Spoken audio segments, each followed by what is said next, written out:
Bow hunting for whitetail deer is to big game hunting what fly fishing for Atlantic salmon is to angling. Bow hunting is not easy, but it is extremely rewarding. It's a quiet, personal, one-on-one challenge between you and the deer. You have to get very close to make a successful shot. That fact dictates everything. Every move becomes more crucial. Every mistake is heightened. Those details make bow hunting more exciting and more challenging. Learning to become a good bow hunter is as much fun as being successful. That's the added bonus, part of the reward for bow hunting for whitetail deer.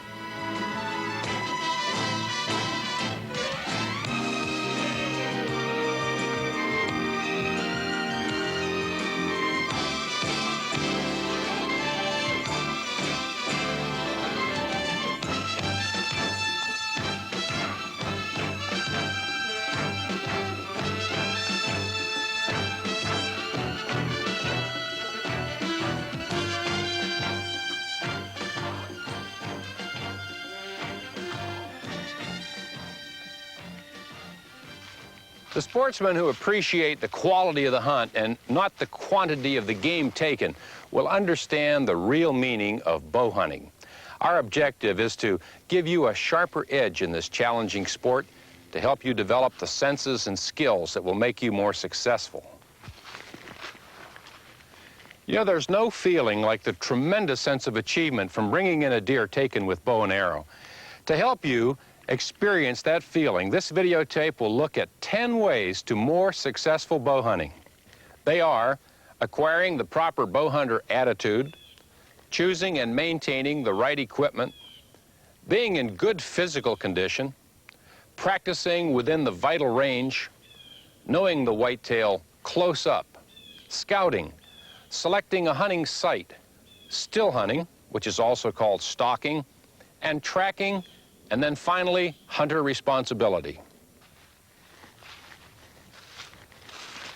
After we're familiar with these 10 basic steps to bow hunting, we're going to go on a bow hunt, and you'll see how this all fits together to make you a more successful hunter.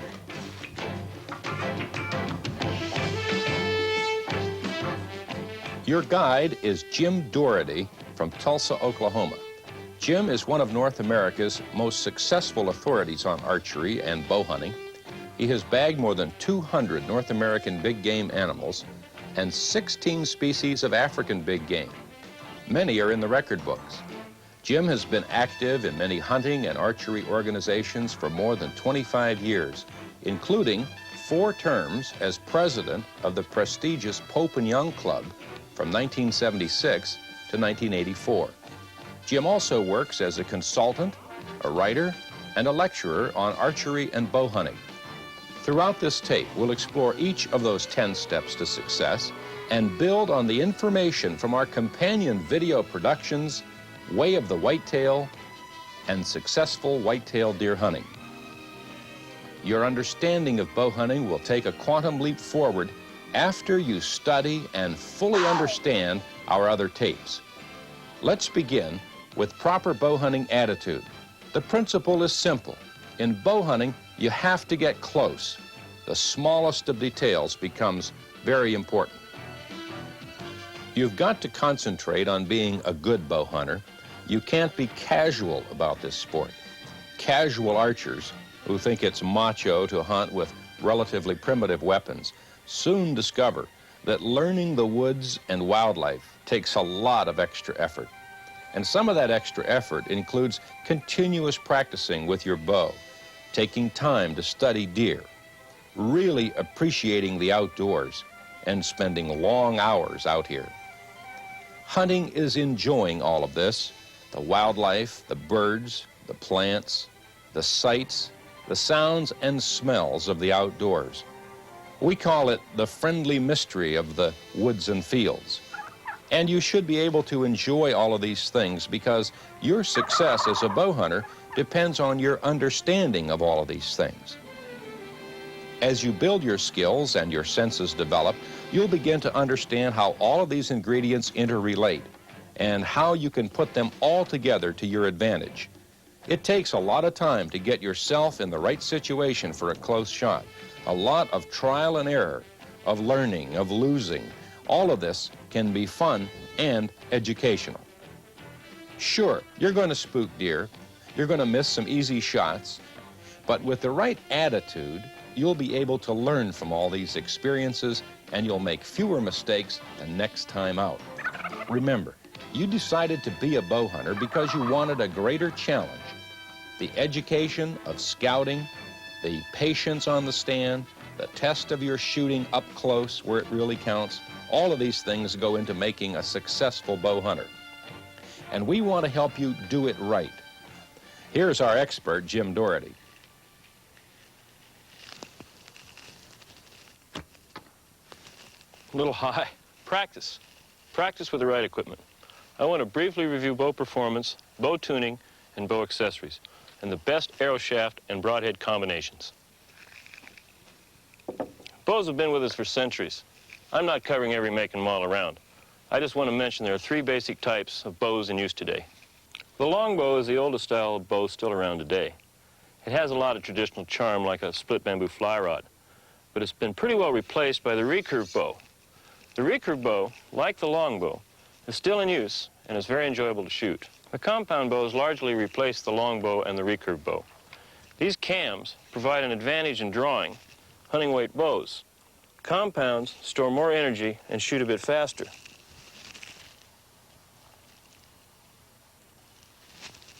You can draw a compound bow and hold it at full draw with less effort, but you still have to practice in order to be completely comfortable with your hunting bow. This Hoyt Easton compound is what I'll use throughout this videotape. It's 64 pounds at my draw length of 29 inches. That's an adequate combination for any game on the North American continent. I recommend a minimum of 45 pounds of pull. That's the drawing force of a bow. For whitetail hunting, that gives you adequate power and velocity.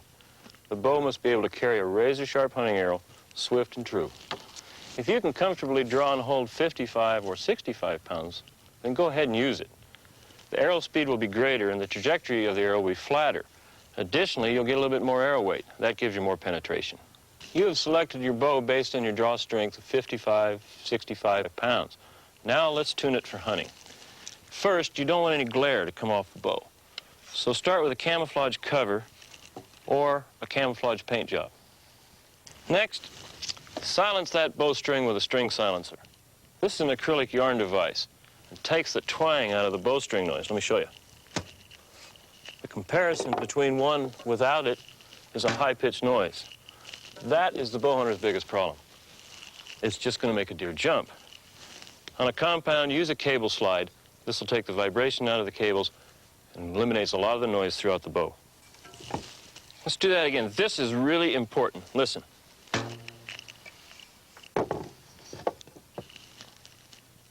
Hear the difference? You've got to get your bow quiet, and you have to make sure everything is tight. If it's tight, you don't get a lot of bow noise. You limit as much noise as possible. I repeat, string and bow noise is the #1 reason a deer jumps out of the line of your shot. Typical hunting arrows travel around 200 feet a second. Sound travels at 1,088 feet per second. Noises that you and your equipment make are going to reach the deer 5 times faster than your arrow. You're going to miss.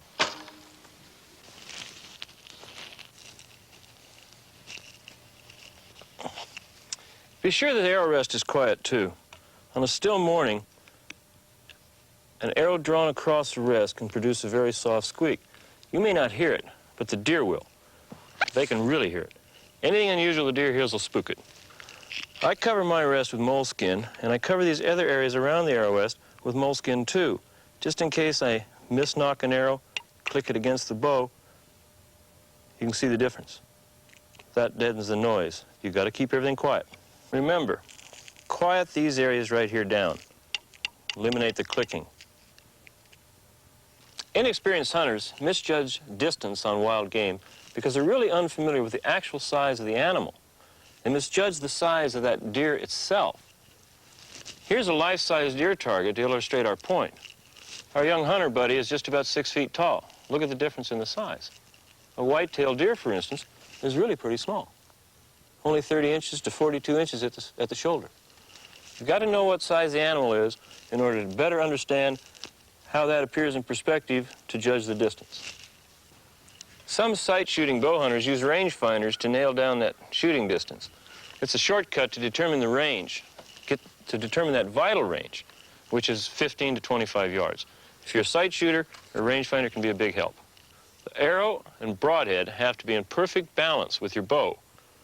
Every draw weight, bow weight combination has a particular size shaft to use. It's like the right cartridge for the right caliber. The arrow is your most important equipment element.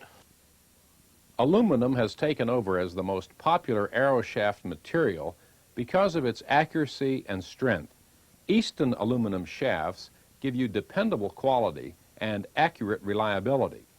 A Deer and Deer Hunting magazine survey found 92% of their readers used aluminum arrows. Serious bowmen believe the Easton XX75 is the best arrow shaft available today. Fletching is very important. It stabilizes your arrow. It should have some spiral, or what we call helical. The bigger the broadhead, the more helical you need to stabilize the rotation of the broadhead. Keep your fletching in top condition, either feathers or plastic vanes. In any color you prefer, they work just fine. I really prefer brightly colored feathers. I can follow my shots under poor light conditions that way, and that gives me an exact idea where my arrow went. There are more than 100 broadheads on the market. Here are some of the best. They're the best because they share important common characteristics. Good flight characteristics, extremely good steel, heavy-duty construction, and blades that are either razor sharp or that you can make razor sharp. And they're all tough. Replaceable blade broadheads made of heavy razor sharp steel, such as this one, have become very, very popular.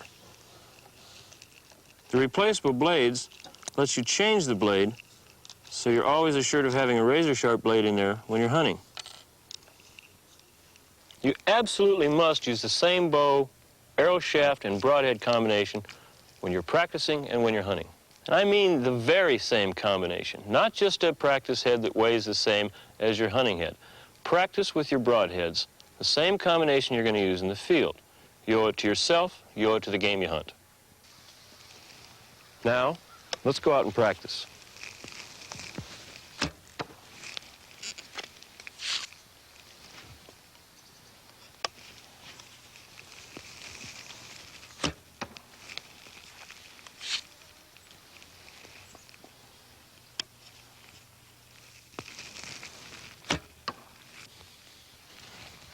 Now, let's take a look at some clothing. Obviously, you can't sit quietly in a blind or tree stand if you're cold and uncomfortable. Dress for the conditions, what the weather's doing, including the color of the surroundings.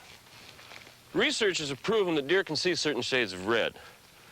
I'm not too concerned about that. I'm concerned about blending in. We're concerned about blending in. Here's 3 contrasting camouflage patterns. Very dark, very light, kind of brownish, okay? The dark combinations are really good in tree stand situations like a spruce or a pine tree. Snow camo, its application is obvious. But remember this, solid white doesn't do a good job in the snow. You've got to have a mottled effect.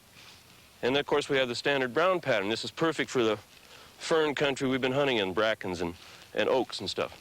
Remember, blend in. Select the right kind of camouflage pattern for your hunting conditions. As bow hunters, we must be more concerned with details than our fellow sportsmen hunting with firearms. They're making shots in increments of 100 yards. We're looking for that shot that's less than 100 feet.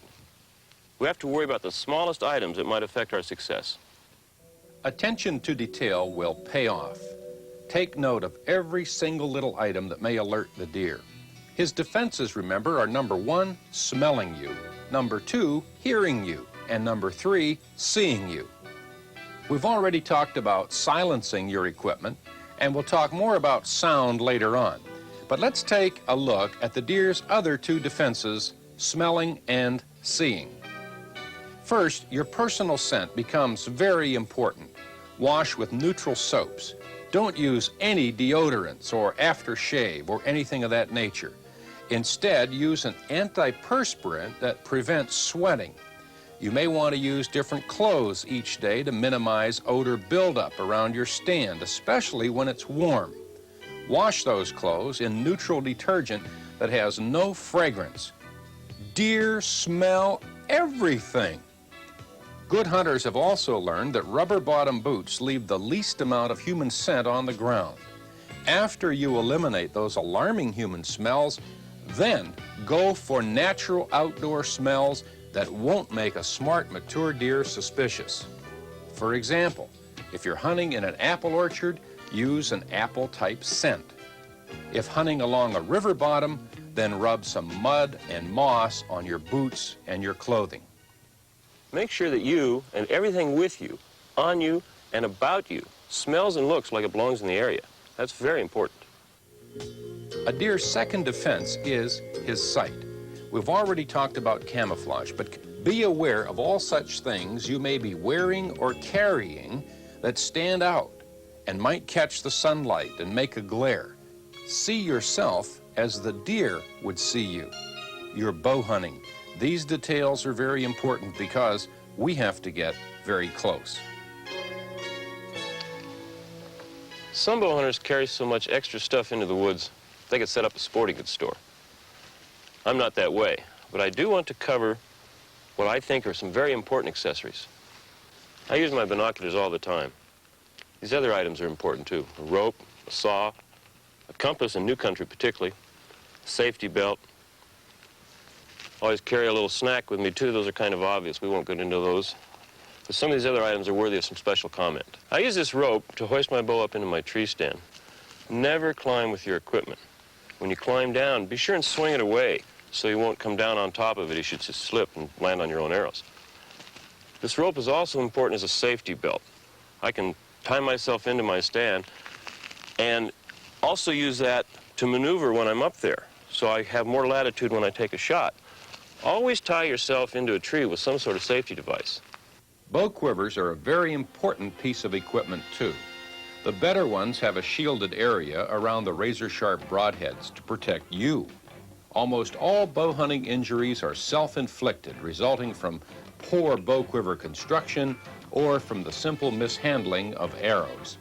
Pre-season whitetail scouting is an excellent way to get into shape rather slowly. It also gets you in tune with moving properly in the woods, walking carefully in the woods without really thinking about it. Spend as much time as you can out in the woods all year long.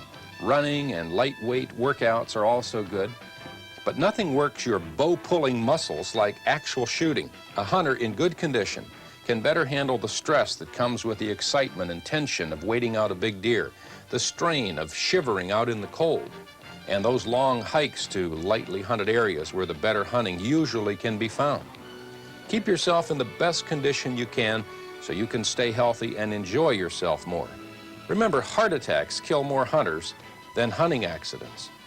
We've mentioned it before, but now we're going to talk about it in some detail. I'm speaking of the vital range, that magic distance between 15 and 25 yards, with the perfect range being at 20 yards. You must have realistic shooting practice in that vital range. Under 15 yards can be too close. It can be a handicap. Deer are likely to detect you as you attempt to draw and shoot. To be effective with a bow sight, you need to know the distance. If you don't know exact distances around your stand or blind, then you'd better be good at making accurate estimates out in the wild. Sure, you can shoot farther, and the modern hunting bow is capable of longer shots, but getting close and being sure, that's the essence of a bow hunter's responsibility. Sights should be considered as an aid to the shooter. There are a lot of instinctive shooters who do very well without sights. In fact, the most famous bow hunter we can think of is Fred Bear, who has never hunted with sights. He has a style all his own that he calls controlled snap shooting. He draws, releases, and shoots in one smooth motion. It has worked for Fred. He's taken big game trophies from the Arctic to Africa and just about every place in between. Well, Tim, I taught myself to shoot. I didn't have any instructions, no instruction book to go by. It goes way back to 1927. Yeah. And I turned into being a snap shooter. Snap shooter means that you're aiming when you're drawing, and when you get back, When you reach your anchor point, it's gone, right? And it's a kind of a system that you develop by actual practice, and you can get good at it. Well, it's probably the most effective way for hunting, I think, particularly for a still hunter or a stalking type situation. That is right. You can get a shot away so very quick. Yeah, and sometimes there isn't much time. Yeah, it's worked out pretty good. Yeah. Shoot a couple. Shoot that deer target with this. Yeah. You couldn't find a bigger deer, huh? That's the biggest one I could find all day. I've been scouting all morning. Holy smoke, and you can hardly see him. Well, I shoot over my knuckle. And your rest is cut way down. My rest, I cut way down until it's beneath there. And you just go right across your knuckle. That's right. And really, if in all shooting, if you could pull a string on the center of the bow and push on the center of the bow, it would be best. Right. So I get it down as close as I can. Yeah, I like to get it down too. What I do is stoop at the waist to get my eye directly above the arrow. Right.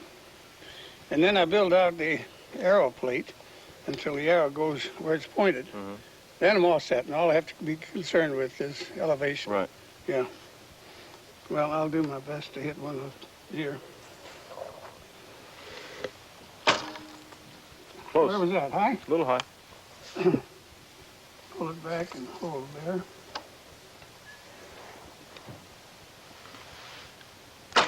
There we got him.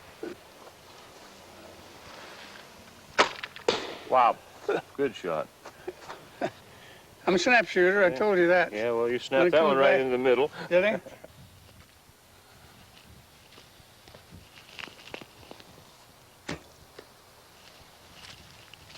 Instinctive shooting, or using sights, is a matter of style that you feel most comfortable with. Each has advantages and disadvantages. This is the best form of practice there is, stump shooting. Just wandering around, picking out stumps, leaves, bits of grass, taking a shot, getting a good feel for the distance. For an instinctive shooter like myself, where I have to just pull up and kind of look down the arrow, it's about the best form of practice there is. If you keep practicing, you're going to have a good touch.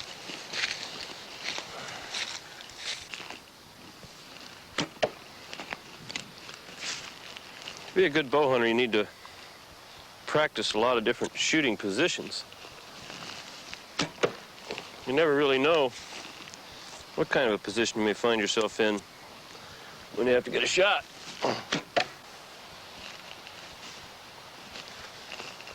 We want to hit the deer in the lower portion of the chest, the lower 2/3, preferably even maybe the lower third.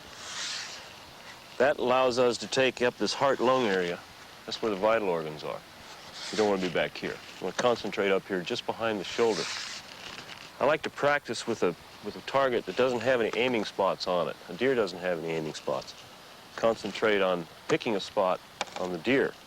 Let me give you a better idea of the anatomy and construction of a deer.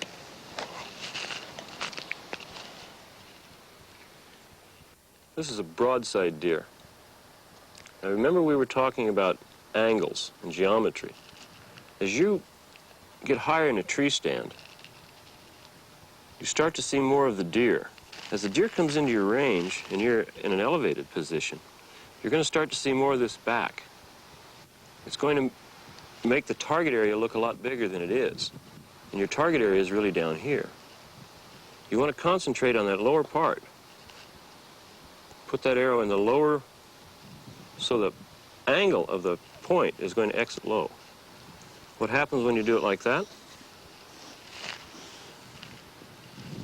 We get a good clean hit area into the chest. What we've done here is taken out the left lung, kind of coming underneath the right lung, just behind the heart, but we're forward of the diaphragm. We probably got a little bit of the liver in there too, which sits right back in here. That's the type of hit you want. What you don't want to do is come in on this deer too high. We're not going to get the penetration. We're going to be up here where the backbone and the spine is, the dorsal rays, all of this heavy meaty tissue and muscle. we're probably not going to get any penetration. You don't want to take a shot at a deer from a forward angle. He's protected, his vital areas, his heart and lungs are protected by his shoulder bone. More than that, there's all this heavy muscle and sinew around that shoulder bone and shoulder blade. That's going to deflect an arrow or cause poor penetration. In summary, the best shot that I could possibly get for myself would be this type of an angle, with the deer out about 20 yards. I've got a relatively flat angle from the last, or next to the last rib, angling forward. What's happened here? I've taken him through the lungs and the heart. My second choice would be almost straight in. But I don't ever want to take one on this angle. Understanding the whitetail is your best way to get close to him, and that is where we bow hunters have to be, close. Make sure you know all that information in Way of the Whitetail and Successful Whitetail Deer Hunting. There's just too much material in those two videotapes to even attempt a review here.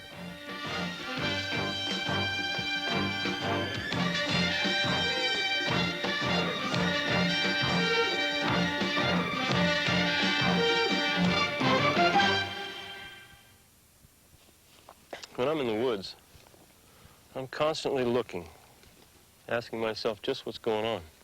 Where are the deer? What are they doing? Where are they bedding? This oak ridge is a good feed area. They're coming out of a swamp over here, up onto these oak ridges to feed on acorns. And this runway is an awfully good situation for a ground blind. This fallen tree is a natural. They're used to it. They're coming right around here, going up on this ridge. So if I've got the wind right, I can build a blind right in this natural tree. Be a perfect setup, 15-yard shot. What are they doing and where are they going? That's what you need to know. This is the kind of area we're looking for, a lot of activity. These droppings are real fresh. A lot of acorns in here. It's a good feeding area. Now, if I'm going to hunt this spot, I'm going to set up right where the deer are coming to feed, as long as the wind's right. That way I'm going to have a good close shot in the vital range. Deer really love acorns. And there's lots of acorns in here. There we go. This is what I'm talking about. Look here. Deer wandering through here, picking up all these acorns. So they've bitten some in half. They'll bite one in half, eat part of it, spit it out. They're kind of messy. It gives you a lot of indications of where the peak feeding activity is. There's going to be a lot of deer working this flat. It's a good spot. Really good spot. It's a good situation here to get them close. A deer's movements are governed by his stomach. He's going to go to where the groceries are. Here's a scrape. This is not a major or primary scrape, but it's a good indication, obviously, that there's bucks in the area. Sometimes you're going to find scrapes in these wide open feeding areas, but they're not the type of places to hunt. I think the number one reason is the primary scrapes are going to be closer to the woods, back in the proximity of the deer's bedding area. This buck, if he's a good buck, is probably going to get out here late in the afternoon. It's getting awful close to the end of legal shooting time. You're better off to hunt scrapes and find bigger primary scrapes closer to the security cover.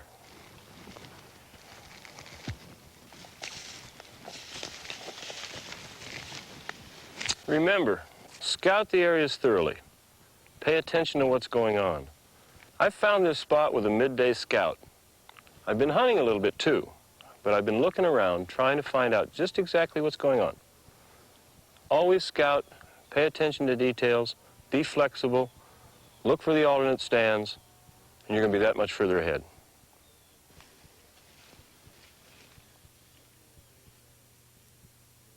Most hunters say that they want a big buck, but you know, outsmarting a big doe is no easy task.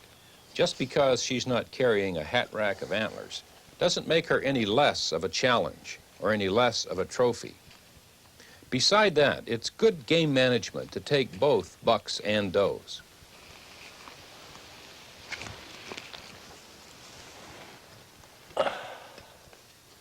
One of the real tricks of bow hunting is tracking after you've made a hit. That's probably the most difficult element of this game.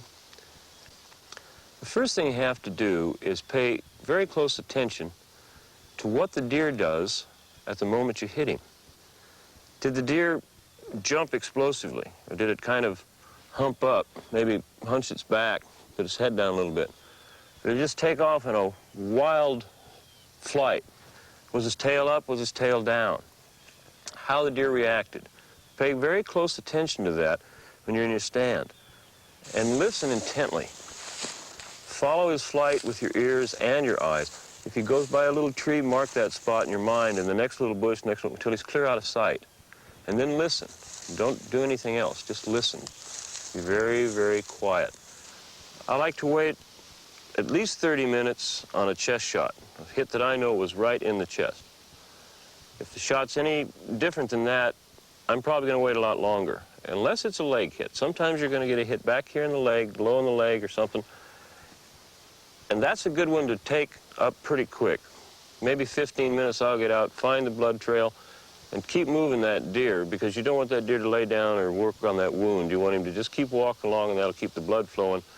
And that's about the only time that I'll get on a blood trail sooner than 30 minutes. One thing happens, and this is why I want to stress watching. You're concentrating on the tail end of your arrow. You see the fletching. Well, your point is about 30 inches in front of that fletching.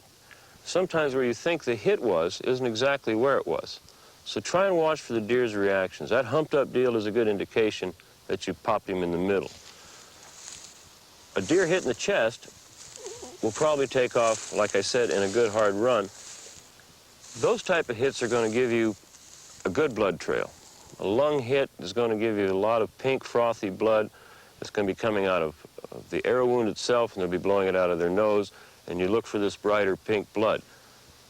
Artery hits, chest hits, hits in the heart are going to give you strong indications of spurting, bright red blood. The problem area is with a paunch shot or intestine shot. Then you're not going to get as much blood. Your arrow will give you a good indication of this because it'll be kind of greasy. You'll have a green film perhaps on your arrows, fletching. Indications of that sort tell you that you've got this gut shot. The deer's humping up tells you that you've got this gut shot. That's a situation that I think requires a 3-hour wait. An arrow kills by hemorrhage, not shock like a rifle bullet. That's another reason we always stress razor-sharp heads. That head has got to go through that animal and sever every artery, vein, capillary, and tissue that it crosses. The deer simply suffocates, in a sense. It runs out of blood, lays down, goes to sleep. The deer will go a little ways and lay down. You wait, pick up the blood trail, follow it to the deer. Look for some other signs. Along the deer's brisket and belly and inside of his legs is white hair on a whitetail. If you've got white hair on the ground, white hair on your arrow, that tells you we're down pretty low. The coarser, darker hair on the back is an indication that maybe you were too high. But look for those types of marks. It'll kind of help support what you saw or thought you saw. There'll also be indications on your arrow. If your arrow is solid, bright red blood, you've taken him in a perfect spot and he's not going to go very far. Always track slowly, deliberately. Mark each spot as you go along. Have a partner if you can. Stay at the last blood. You go look for the next spot. After a little ways, you're going to get a line, a flight line of where this deer went. And once you have that established in your mind, that may help you better understand what the deer is going to do. Remember the vital points. Watch where your shot goes. Watch what the deer does. Listen to what the deer does. Follow him as far as you can with your eyes. Wait at least 30 minutes, except on that leg hit situation, or longer, and then take up the track. If you do everything right, your deer's going to be at the end of that trail.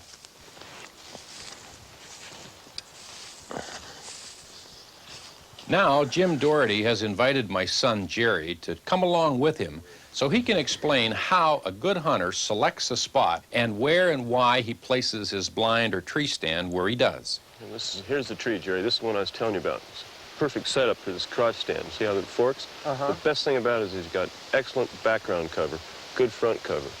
And it's on the edge of this rye field. They're hitting pretty good. Come on over here. I want to show you this runway. Okay. All the tracks. Okay, here's right there. Pow, see? They come right out of this swamp over here. This is the hottest runway we got. But there's two more coming in here on this side and one on the other side. So, and this one, it's only 15 yards from that tree. It's duck soup.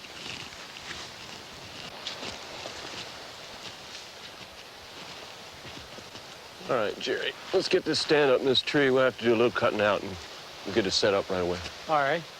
Before you build a permanent tree stand or start cutting trees and branches, check the local laws, because many states forbid this activity on public lands. Tell you one thing, these screw and steps are great, but you've got to be sure they're legal in the area you're hunting. On private property, like we are here, it's no problem. But there's a lot of federal land, public lands, you can't use a screw and step.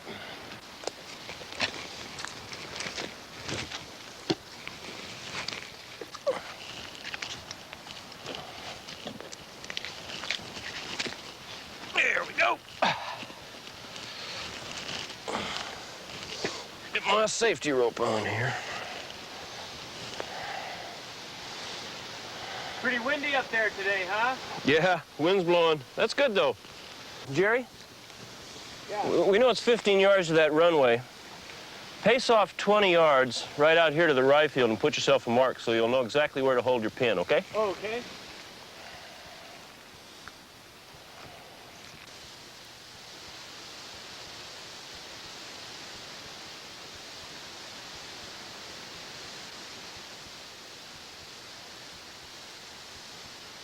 Jerry, after you get that marker tied, I got an idea. Go back to the truck and get my bow and that deer target. Okay.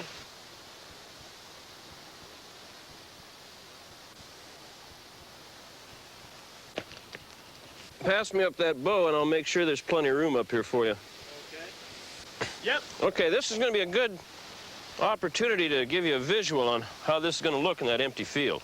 Make sure there's plenty of room up here to move your bow. Well, it's a great spot, Jerry.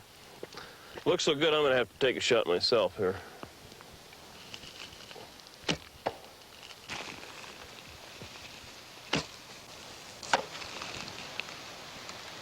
All right.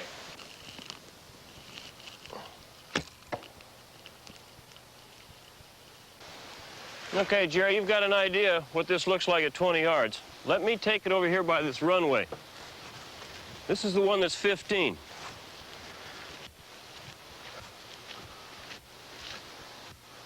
This is about where it's going to come from.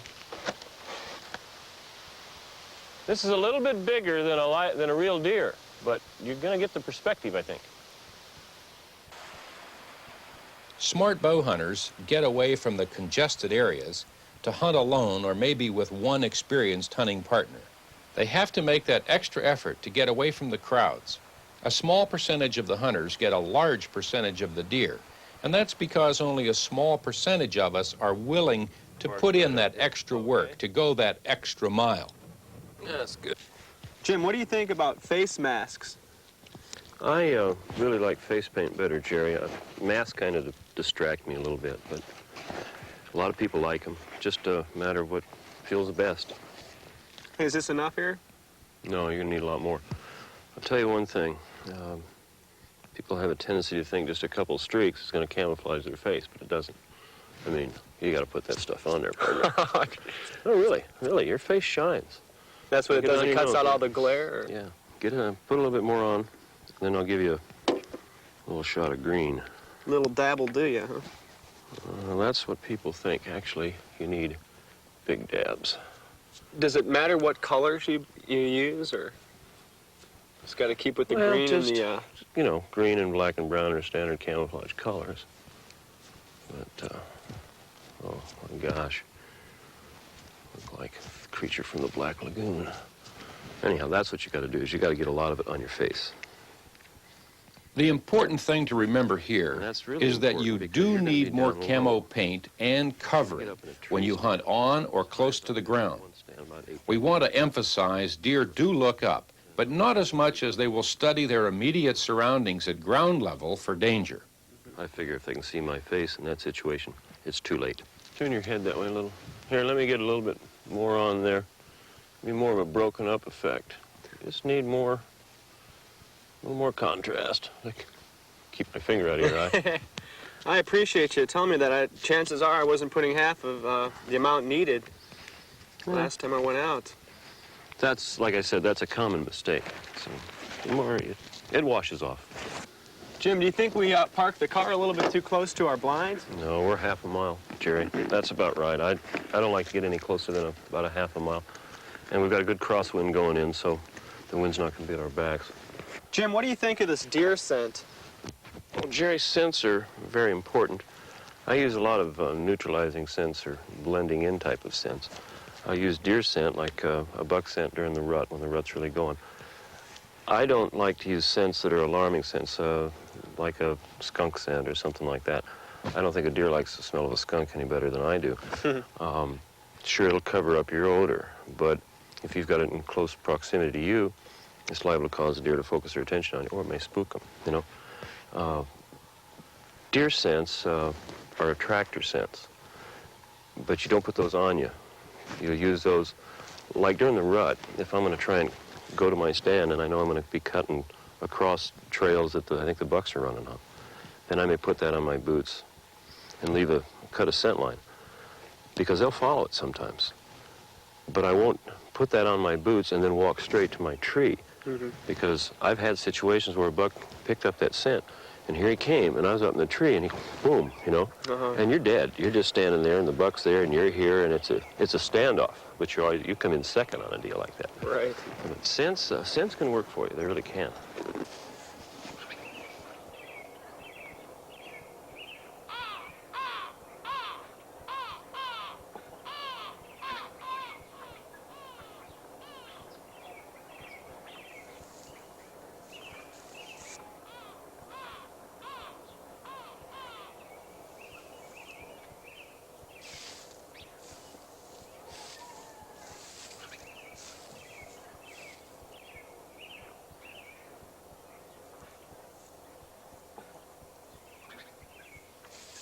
This is a good little buck rub. The rut's not too far away now. It's only a matter of a couple days old. They seem to be working these jack pines pretty good. I can see 3 or 4 more rubs through this area. Oh, just tearing this up. There's a pretty good little rub drape line. I saw a little piddly straight back there. The buck's torn that one up pretty good. A little bit more than just a rub now. They're starting to get a little aggressive. Torn this tree all up a little bit. What we've got here is a little line of jack pines here and another line over there. They're parallel to a rye field. These deer are coming down into this rye field tonight at feed. Now these rubs are a good indication that there's bucks in the area, obviously. But they're not telling you a good place to hunt. They're just telling you that the bucks are in the area. They're starting to get hooked up for the rut. There's a rule of thumb in a lot of cases where the bigger the rub you find is an indicator of the size of the buck. These bucks are establishing a pecking order. With these little trees, it's hard to tell, but there's definitely a good indication that we've got bucks in the area, and probably the best place to find them is going to get back closer into the swamp.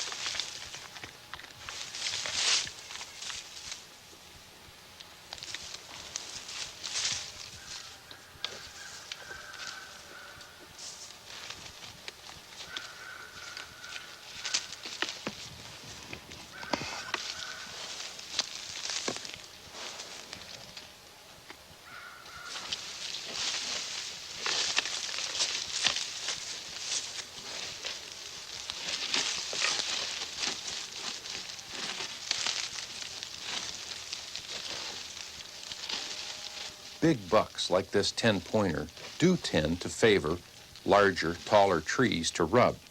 As we explained in Way of the Whitetail, rubbing like this begins early in the fall as the soft membrane called velvet starts to deteriorate. According to wildlife researchers, rubbing is to establish an area of dominance, similar to a big bear clawing a tree to leave his mark.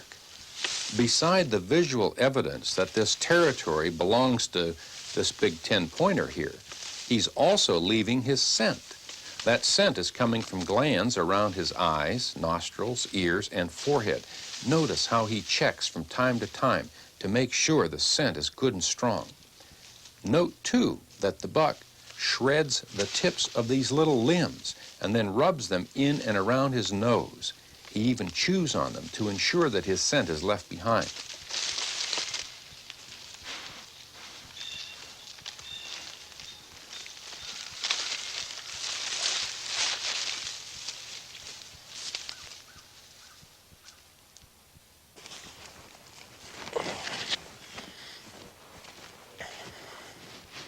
This is we follow this clearing down to where your stand is, okay? What's this over here, Jim? That's what we're looking for right there. That's a pretty good scrape. Yeah, that's a good here. See? Been working on this. They get their antlers up in there and twist them around and pull on their branches and rub them on their scent glands under their eyes, a preorbital gland. This is a pretty good scrape. Now, the thing that's better about this scrape than those little line scrapes I was telling you about I found in the jack pines, this is real close to this heavy cover. If we go along this line of timber now, we're probably going to find some more scrapes, and they're pretty active scrapes. If a guy was going to hunt scrapes, downwind of this line would be a good place to go. Would this be a good place to use that deer sex scent we were talking about? Or? Sometimes.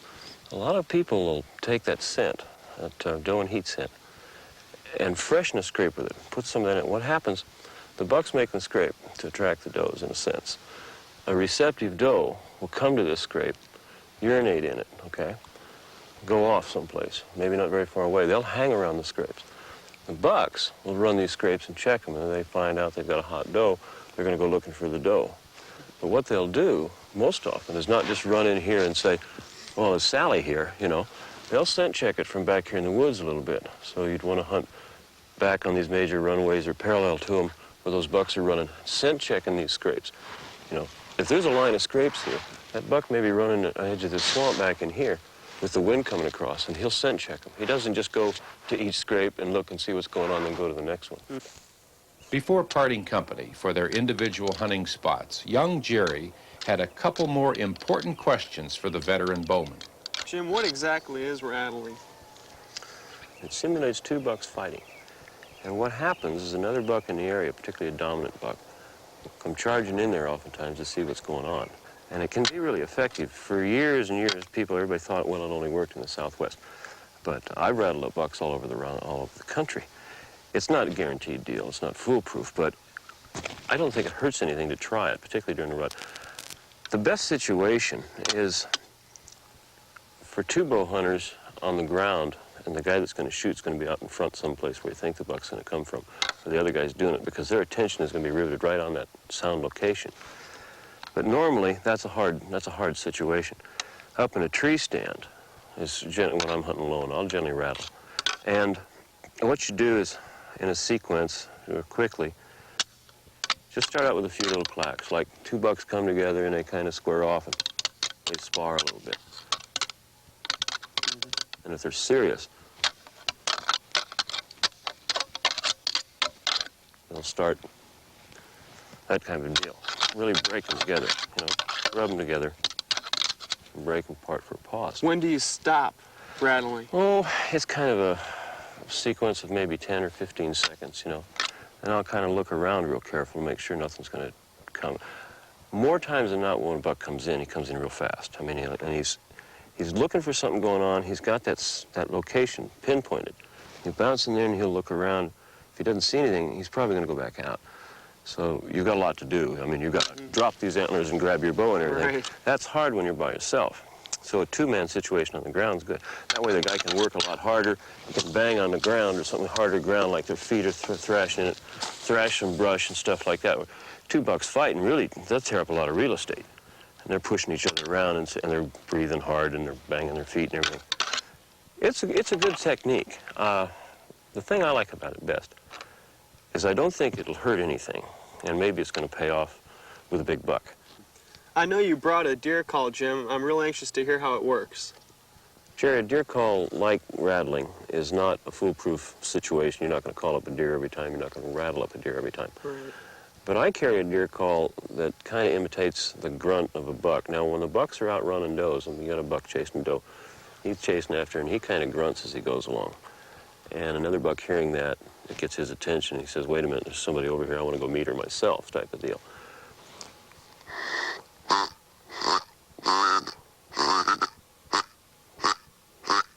Now, lots of times you'll be in a situation and there'll be a buck going across out there 50 or 60 yards away. You know, you've done all this planning and you got your stand in the wrong place. Mm-hmm. And I'll hit a buck with a call like that during the rut. And a lot of times it'll turn him. You know, if I can make him close that distance just out of curiosity or get his attention, and he gets from 60 yards to 30 yards to 25 yards, I kind of put him in my pocket. How do you know if your calling is hurting the situation? You can tell by the reaction. If a deer's going through the woods and you try the call, and he stops and gets spooky and goes the other direction, well, you said, well, that didn't work. And that's going to happen sometimes. If it happens once and you blow one up, I mean, it wouldn't make me stop trying it again, you know. Mm-hmm. Nothing's foolproof, but try it, you know. It's a good technique.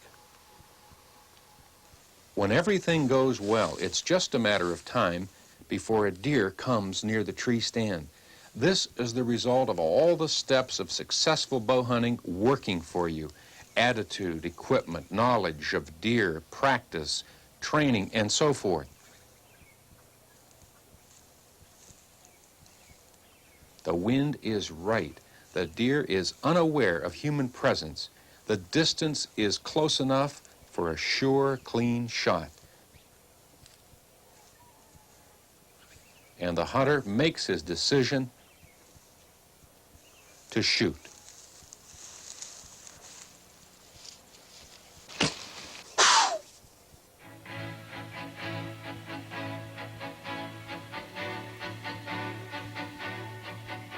Successful bow hunting for whitetails is challenging, but a lot of fun.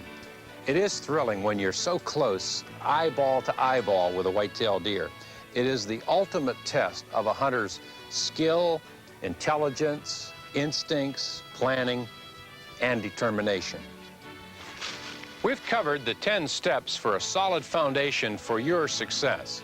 As a bow hunter, you will continue to gain knowledge of the outdoors, of whitetails, and of yourself. With each new day of field as a bow hunter, you'll gain a better sense of these steps, and you'll know the true meaning of proper attitude. You'll also know what equipment to buy, and you'll spend more time hiking and keeping yourself in better physical condition. You'll even enjoy practice shooting from different positions so that you'll better be able to zap that vital range more consistently. It will become more important to you as a bow hunter that you study everything you can to bolster your knowledge about whitetail deer. Hiking and scouting will improve your health and give you a healthy appreciation of deer. You'll have a much better understanding of deer movements and patterns with year-round scouting of your hunting area.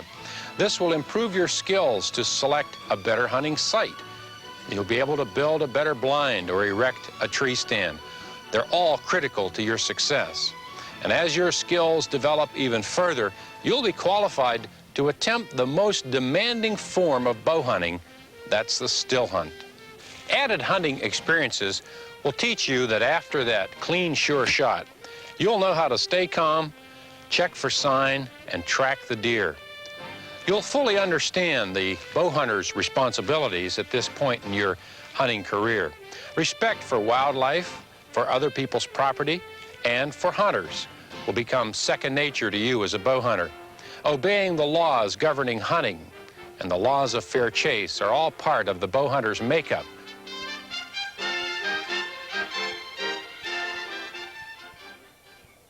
Hunting is a privilege to be guarded, and bow hunting is among the finest sporting traditions that I know.